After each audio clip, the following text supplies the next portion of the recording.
Atos 18, quem está em Atos 18? Amém?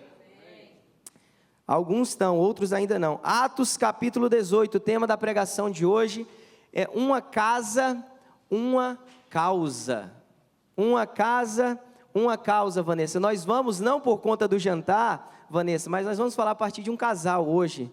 Um casal que é fundamental nesse capítulo 18 e que, na verdade, no Novo Testamento, eles são mencionados ainda em pelo menos outros 3 livros e que talvez a gente passe desapercebido aí a vida deles, mas hoje nós queremos tratar olhando para um casal aqui a partir do Atos 18. A palavra de Deus em Atos 18 diz o seguinte: depois disso, partiu Paulo de Atenas e chegou a Corinto. E achando um certo judeu de nome Áquila, natural de Ponto, que havia pouco tinha vindo da Itália, e Priscila, sua mulher, pois Cláudio tinha mandado que todos os judeus saíssem de Roma, se ajuntou com eles.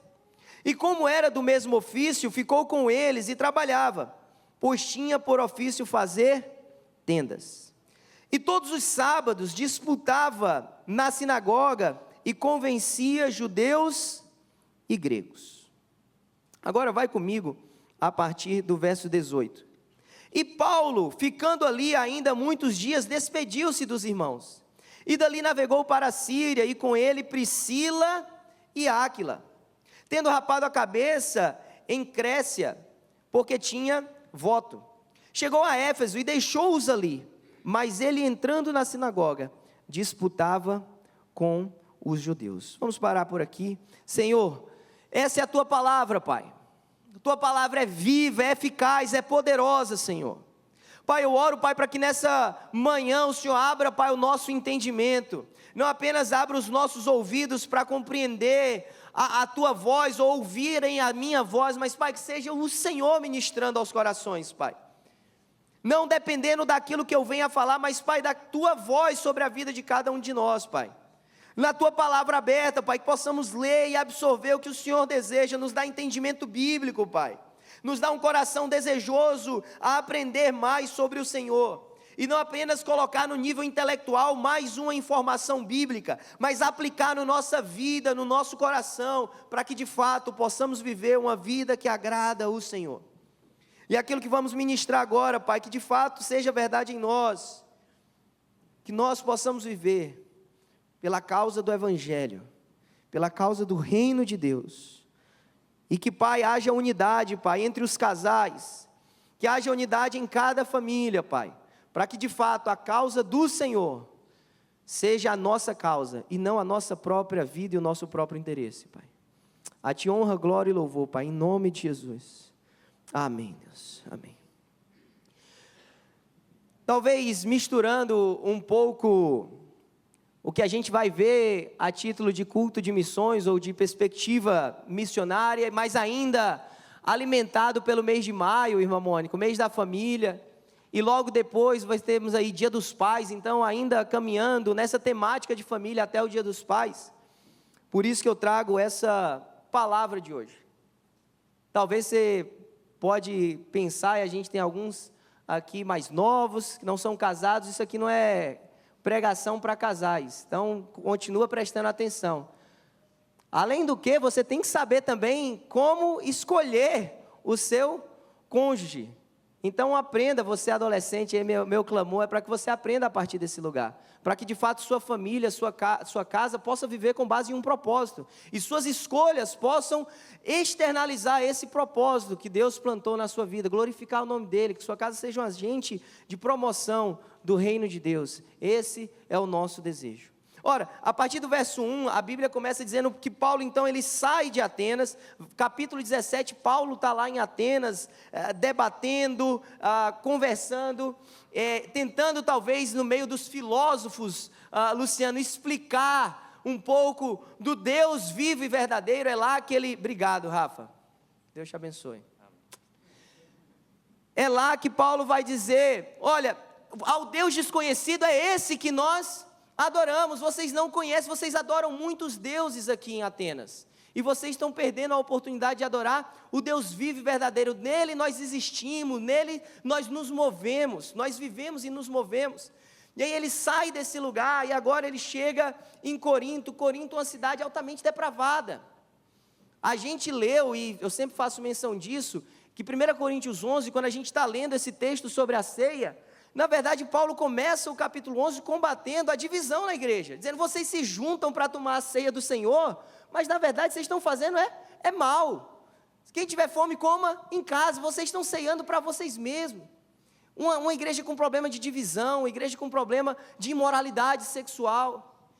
E é lá que Paulo então vê uma janela de oportunidade, e ele viaja até esse lugar, e lá ele encontra um casal chamado Áquila e Priscila, Áquila e Priscila.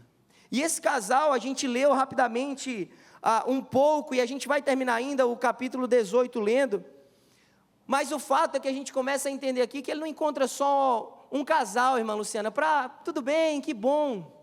Ele encontra mais também do que companheiros de profissão, porque ambos faziam tendas, eram fazedores de tenda. Ele encontra parceiros de ministério, de caminhada com o Senhor, de vida. E talvez rapidamente um parênteses que a gente já pode abrir, tanto para quem está casado, como para quem não está, com quem nós temos andado. Quem tem abençoado a nossa casa, ou quem tem abençoado a nossa caminhada, quem são os nossos amigos, quem são os casais amigos, quem são as pessoas amigas com quem nós temos caminhado. É preciso que haja propósito em cada relacionamento. Sempre falo isso para o Mauro, né? É Deus que une, não só os casais, mas Deus que deve nos unir em propósito. Ah, pastor, então eu não vou sentar com ninguém que não é cristão. Não é sobre isso. Não estou falando para você não evangelizar, para você não ter contato com alguém. Eu estou falando com quem você vai dividir a caminhada com o Senhor.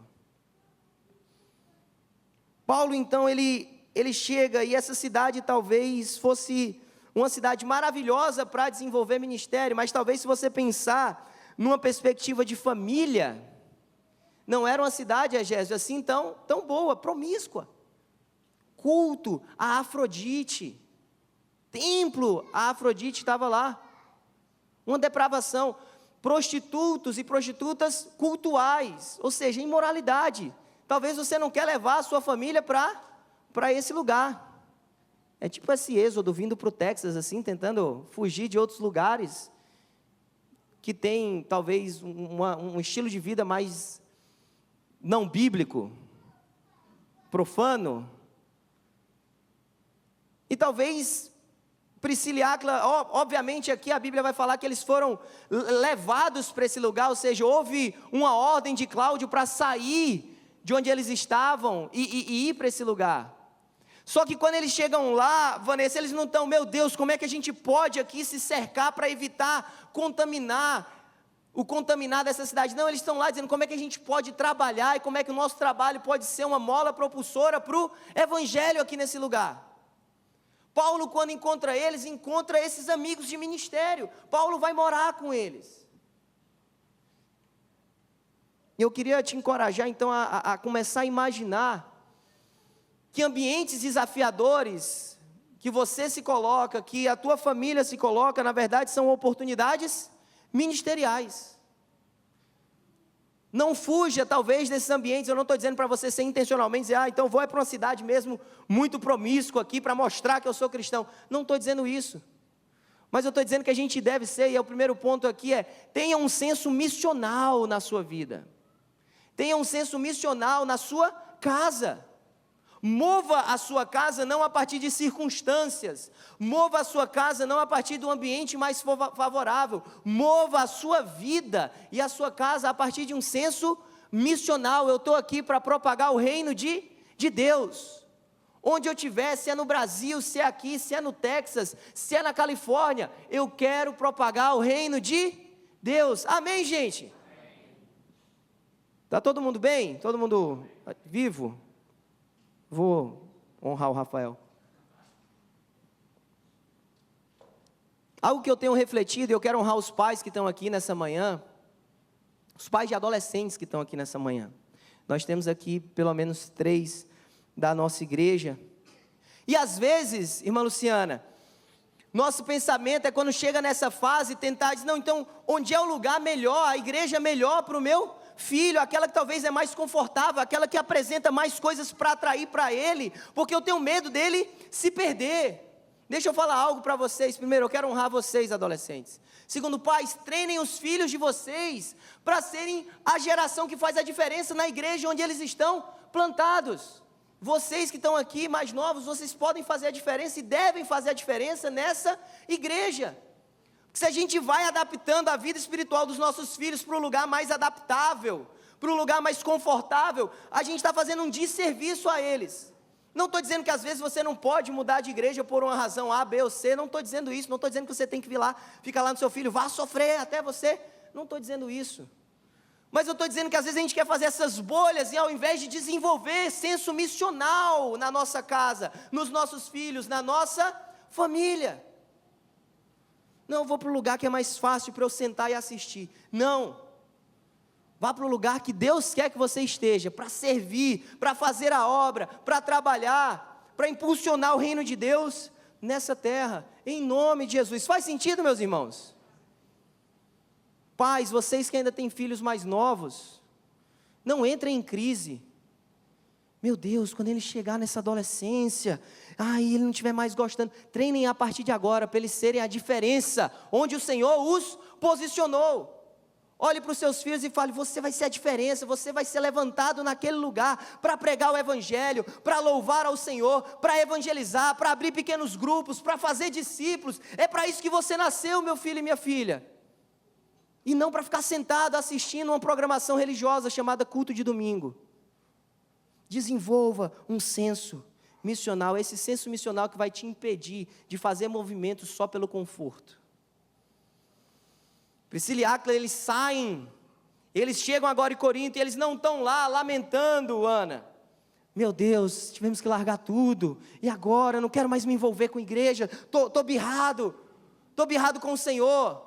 Não, eles chegam e falam assim, como é que a gente pode fazer tenda, e como é que fazendo tenda a gente vai propagar o reino de Deus? Então, meu irmão, na sua casa, no seu dia a dia, minha pergunta é então, falando agora a respeito do teu trabalho tem te impulsionado, o teu trabalho tem sido um meio de glorificar a Deus, um meio de impulsionar a tua casa para esse senso missional, ou não, teu trabalho se tornou uma finalidade nele mesmo, ou na verdade o pior, teu trabalho tem sido um impedimento para você propagar junto com a sua família o reino de Deus. Não, estou tão cansado que eu não posso nem me envolver mais. A bênção começa a se tornar um problema, ao invés de ser de fato aquilo que o Senhor colocou nas tuas mãos, para através da mordomia, você impulsionar o reino de Deus. Quando a gente vai olhar esse capítulo 18, verso 3, vai dizer que quando ficou com eles, a NVI vai dizer que começou a morar com eles. Paulo então vai morar com esse casal. Que bênção e que desafio, hein, pastor Ebenezer, morar com Paulo? Não devia ser moleza. Uma bênção, porque ele devia aprender bastante. Desafiador, porque ele era um homem que teve uma experiência arrebatadora com o Senhor. Ele mesmo narra. E na verdade ele diz que não consegue nem narrar tudo que viveu com o Senhor. Em 1 Coríntios capítulo 16, verso 19, Paulo está terminando essa carta em 1 Coríntios, capítulo 16. E ele começa a fazer as suas saudações, Guilherme. E aí, entre as suas saudações, ele diz, olha, a igreja da Ásia vos saúdam, as igrejas da Ásia vos saúdam. Saúdam também, afetuosamente no Senhor, Áquila e Priscila, com a igreja que está na sua casa. Esses irmãos não apenas usaram a sua vida a partir de um senso missional. Esses irmãos não apenas usaram o seu trabalho como uma mola propulsora para o evangelho. Esses irmãos também abriram a sua casa para a obra do Senhor. Havia uma igreja agora que se reunia na casa deles. Se a gente tem um senso missional como família, a nossa casa é o primeiro lugar onde nossa família vai experimentar o que é a igreja do Senhor. Se a maior experiência da nossa vida, se a maior experiência dos nossos filhos com igreja for na igreja local, a gente está falhando em casa. A igreja local ela é para ser um reflexo das famílias. A igreja é formada por famílias. E eu estou falando para que a gente entenda como casal, como é importante esse alinhamento, para que a partir desse alinhamento como casal, a gente possa conduzir a nossa família com esse senso missional. Aos solteiros, não casem, se não tiver esse alinhamento no Senhor. Pode estar chonado, apaixonadíssimo. Gostou, Thalita, dessa? Se não for no Senhor, não vale a pena. Tenha um senso missional como família. A partir desse senso missional, então, viva o que nós temos pregado esse ano todo na nossa igreja. Viva a prioridade do reino de Deus. Porque a gente pode querer viver esse senso missional, mas em alguns momentos a gente não priorizar o reino. Não fui eu, Rick. Voltou. No verso 2, a gente vê que esse casal foi impulsionado para Corinto, Mauro, por causa de uma ordem de Cláudio, para que os judeus saíssem de Roma. Mas lá no verso 18, que nós também lemos, acontece agora uma outra situação, não é mais por uma obrigação, irmão Clay, não é mais porque eu tenho que ir porque o imperador mandou. Agora no verso 18, do capítulo 18, Paulo fica ali ainda muitos dias, depois ele se despede dos irmãos, e ele navega então para a Síria, e com ele vai esse casal, Priscila e Áquila. E aí, Paulo então, quando chegou em Éfeso, verso 19, deixa esse casal ali e segue a sua viagem. Olha o senso de missão, mas também o senso de prioridade desse casal. Luciano, Paulo passou em Corinto, a Bíblia vai dizer no verso 11 desse capítulo, que Paulo passou 1 ano e meio em Corinto. Quando Paulo chega em Corinto, esse casal já está lá. Então vamos colocar que eles ficaram entre 1 ano e meio e 2 anos. Pensa que você saiu de um lugar, e está com apenas 2 anos que você chegou nesse lugar, talvez é agora que as coisas começaram a fluir, agora que a sala está do jeito que eu queria, agora que a gente conseguiu adquirir o carro, agora que os nossos filhos começaram a compreender a língua, agora que parece que a gente se firmou na igreja local, parece que 2 anos as coisas começaram a fluir. Aí o Senhor agora, não mais por uma ordem humana, mas por um conselho divino, vão agora para Éfeso. Esse casal abandona tudo, e agora eles vão para Éfeso. Por quê? Porque eles não viviam a partir das circunstâncias, eles tinham um senso missional, e esse senso missional os fazia colocar o reino de Deus como prioridade na vida deles. Estabeleça o reino de Deus como prioridade na sua vida, estabeleça o reino de Deus como prioridade na sua casa, estabeleça o reino de Deus como prioridade na sua família. Importa obedecer a homens ou importa obedecer ao Senhor? Cláudio mal sabia, mas era o Senhor que estava conduzindo esse casal para Corinto. Mas agora esse casal também precisava tomar a decisão, e eles tomam a decisão, e eles ficam em Éfeso. Meus irmãos, nós temos falado tanto sobre a prioridade do reino de Deus. Minha pergunta é, o que falta para a gente viver isso? São lutas humanas, claro, são desafios, áreas na nossa vida que a gente sabe que se colocar o reino de Deus em primeiro lugar vai nos custar bastante, claro. Mas há uma bênção do Senhor se a gente colocar o reino de Deus em primeiro lugar. Todas as coisas que a gente necessita serão acrescentadas. Talvez você está sendo barrado de colocar o reino de Deus em primeiro lugar na tua casa, pensando que as outras coisas não serão acrescentadas, e você que tem que acrescentar. É justamente essa tua necessidade de acrescentar as coisas que tem impedido o reino de Deus de ser prioridade na sua casa. E aí você não se move, não se locomove, não toma as decisões na tua vida de acordo com a missão e a prioridade do reino de Deus para ti e para a tua casa. Você toma de acordo com as circunstâncias. E eu quero te encorajar hoje a tomar uma decisão em nome de Jesus. Senhor, eu quero que minha casa, que minha vida, que nós tenhamos um senso de viver para o Senhor, um senso missional, de cumprir o ID do Senhor Jesus Cristo. Mas também eu quero que o Senhor me dê coragem, força, ousadia, paciência, para estabelecer o Teu reino como prioridade na minha casa, para que nada me impeça de agradar o Senhor em primeiro lugar, para que nenhuma dificuldade me impeça de cumprir o desejo do Senhor para a minha vida, para que nenhuma bênção também me tire desse lugar, de colocar o Senhor em primeiro lugar. É desafiador, mas juntos vocês podem. Pais, ajudem os seus filhos. Maridos, ajudem a sua esposa. O marido, ajude a sua esposa. Esposa, ajude o seu marido. Olhe para ele e diga: a gente tem que colocar em cada decisão da nossa vida o reino de Deus em primeiro lugar. A gente não vai se mover de acordo com a circunstância. A gente vai se mover a partir da palavra de Deus para nós. A partir do verso 24, capítulo 18, vem comigo. E chegou a Éfeso. Ora, quem estava em Éfeso? Vamos lá, irmãos. Vai, irmã Adriana, me ajuda. Quem estava em Éfeso? Priscila e Áquila. E lembra que eles estavam em Corinto e chegou um homem chamado Paulo. Agora eles estão em Éfeso. E aí em Éfeso eles estão em um certo judeu chamado Apolo, natural de Alexandria, varão eloquente, poderoso nas Escrituras.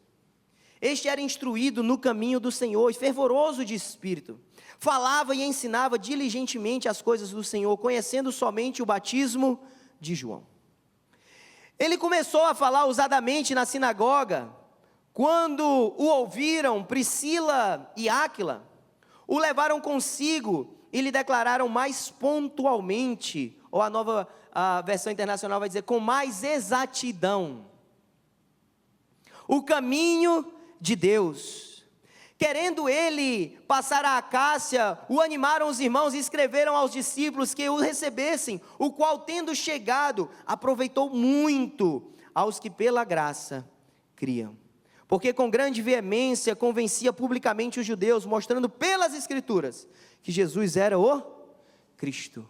Meu irmão, em nome de Jesus, que você deseje conhecer a palavra de Deus, mas que em conhecer a palavra de Deus, você possa compartilhar a palavra de Deus, que a tua casa, em nome de Jesus, seja uma grande escola bíblica, em nome de Jesus, onde você aprende, mas onde você também ensina. Você deseja isso para a sua vida, meu irmão? Faça essa oração: Senhor, que a minha casa seja uma grande escola bíblica, que meus filhos, que eu mesmo, que a minha esposa, quando nós sentarmos no sofá, quando nós estivermos no quintal, quando nós estivermos cozinhando, que a palavra do Senhor possa habitar entre nós e a gente possa aprender mutuamente. E me dá fome para aprender da tua palavra, me dá desejo de compartilhar entre os meus a tua palavra. Mas, Senhor, não apenas isso, todo que vier visitar a minha casa, que ele saia daqui mais equipado em nome de Jesus, para cumprir a obra do Senhor. Que ele saia daqui mais ardendo por santificação em nome de Jesus, porque a tua palavra foi ministrada. Que ninguém venha aqui para olhar o que eu tenho ou quem eu sou, mas que venham para cá para conhecer que aqui há a presença e a palavra do Senhor é manifesta, em nome de Jesus. Que a nossa casa seja esse centro bíblico. Pastor, de onde é que você está tirando isso? Verso 26. Ora, a gente acabou de falar que tinha um homem versado nas Escrituras. E esse homem versado nas Escrituras, então, ele está falando ousadamente na sinagoga. Talvez mais ousadamente do que eu. Talvez nem com café, mas com mais empolgação, Rafael. E Priscila e Áquila não simplesmente escutam e estão lá. Luciano, olha que homem eloquente. Olha como ele fala bem. Olha que discurso convincente. Eles vão lá e comparam, obviamente, naquela época com as Escrituras, mas eu estou trazendo aqui com a palavra de Deus. E aí eles olham e percebem que existem alguns pontos naquela pregação que estão, de alguma forma, incompletos, pendentes, Valesquinha, capengas. Já ouviu essa expressão, Valesquinha? Capenga? Depois eu te explico. Tão falhos, pastor Ebenezer. E eles simplesmente não ficam lá sentados. Primeiro, eles conhecem a palavra, eles só sabem que está faltando algo porque eles conhecem as Escrituras. Talvez o tempo de convivência com Paulo ajudou bastante. Paulo altamente versado. Esse tempo com Paulo certamente ajudou, por isso que eu volto lá para as minhas primeiras perguntas: com quem você tem caminhado?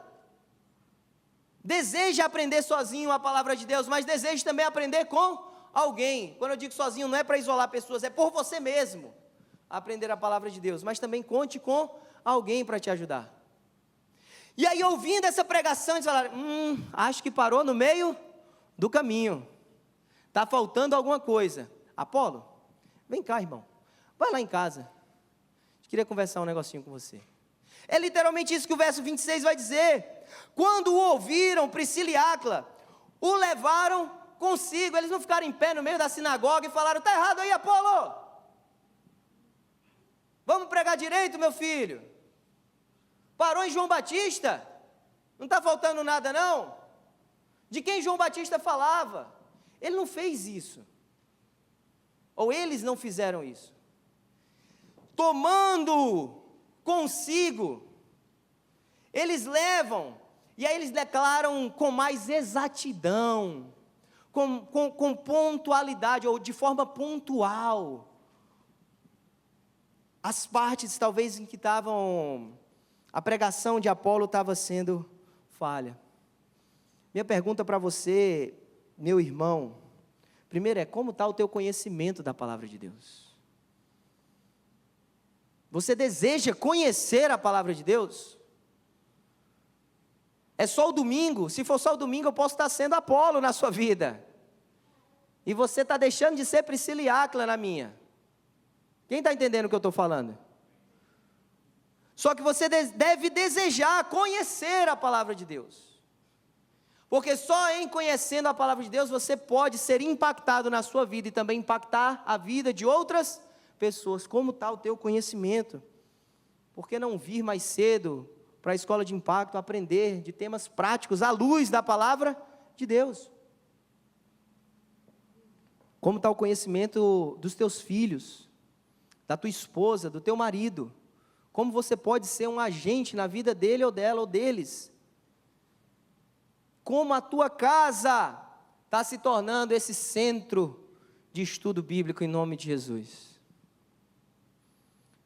Porque a ausência de conhecimento da palavra de Deus é não só maléfica para você, mas deixa de ser benéfica para outros. E o conhecimento da palavra de Deus não é apenas benéfico para você, mas é benéfico para outros. Qual o impacto disso? Nós lemos verso 27 e 28. Agora Apolo, ele queria se mover, ele ia sair de Éfeso, e aí ele é encorajado a ir para esse lugar, e a Bíblia fala que ele foi proveitoso aos que estavam crendo, porque agora ele não parava talvez em João Batista, mas segundo o verso 28, diz que com grande veemência convencia publicamente os judeus, mostrando pelas escrituras que Jesus era o Cristo. Não apenas isso, mas 1 Coríntios capítulo 3, verso 6, é um texto tão conhecido que diz, eu plantei, e quem? Apolo. Que Apolo?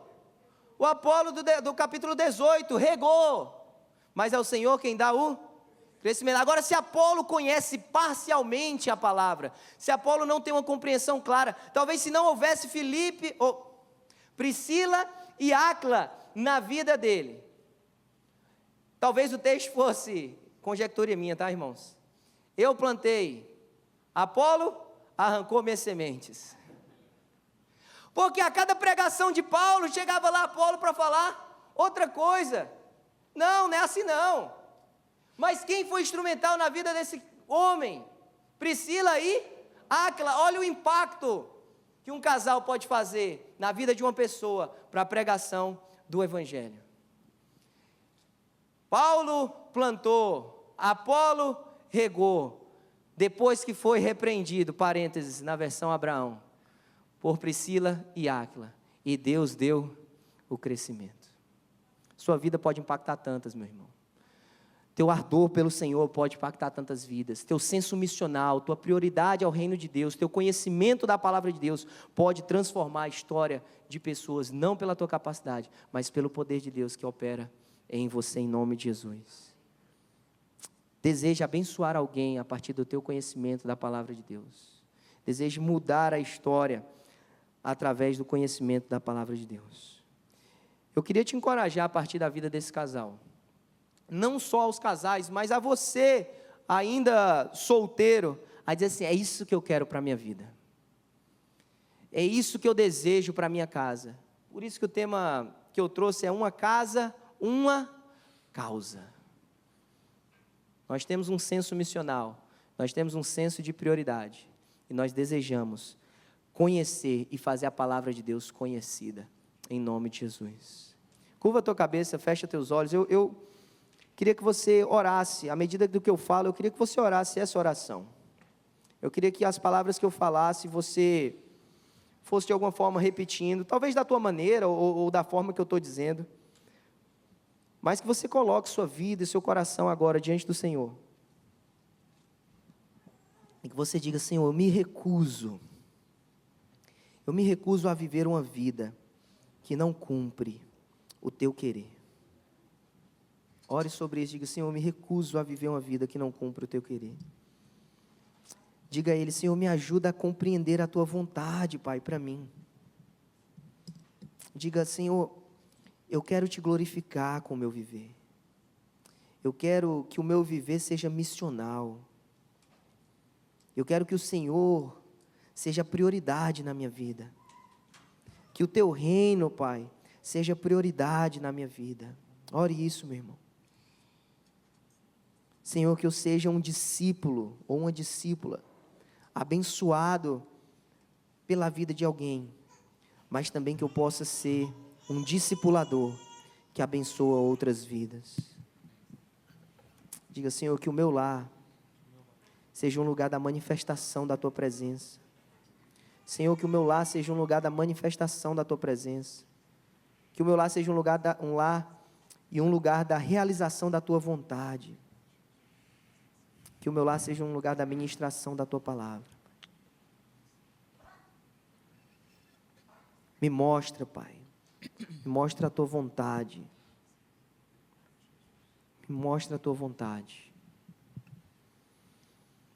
Que você deseje isso para a sua vida, meu irmão. Que você se mantenha em oração. Senhor, usa a nossa vida, Pai, para impactar a vida de outras pessoas, Pai. Usa, Pai, a nossa família para impactar, Pai, a vida e a família de outras pessoas, Pai. Usa-nos, Pai, para a honra e glória, meu Deus, do teu próprio nome, Pai. Somos teus, Pai. E de mais ninguém. Em nome de Jesus, Pai. Obrigado por ter acompanhado essa mensagem até o final. Se ela te edificou, nos deixa saber aqui através dos comentários ou encaminha essa mensagem para outras pessoas, para que elas também possam ser edificadas em nome de Jesus. E nós temos um pedido a te fazer. Se inscreve aqui no nosso canal, vai lá agora e se inscreve aqui no nosso canal, ativa o sininho das notificações, assim você sempre será informado quando a gente subir algum conteúdo aqui de pregação da palavra de Deus. Nosso desejo, nossa oração é sermos canal de bênção na tua vida. Que Deus te abençoe, em nome de Jesus.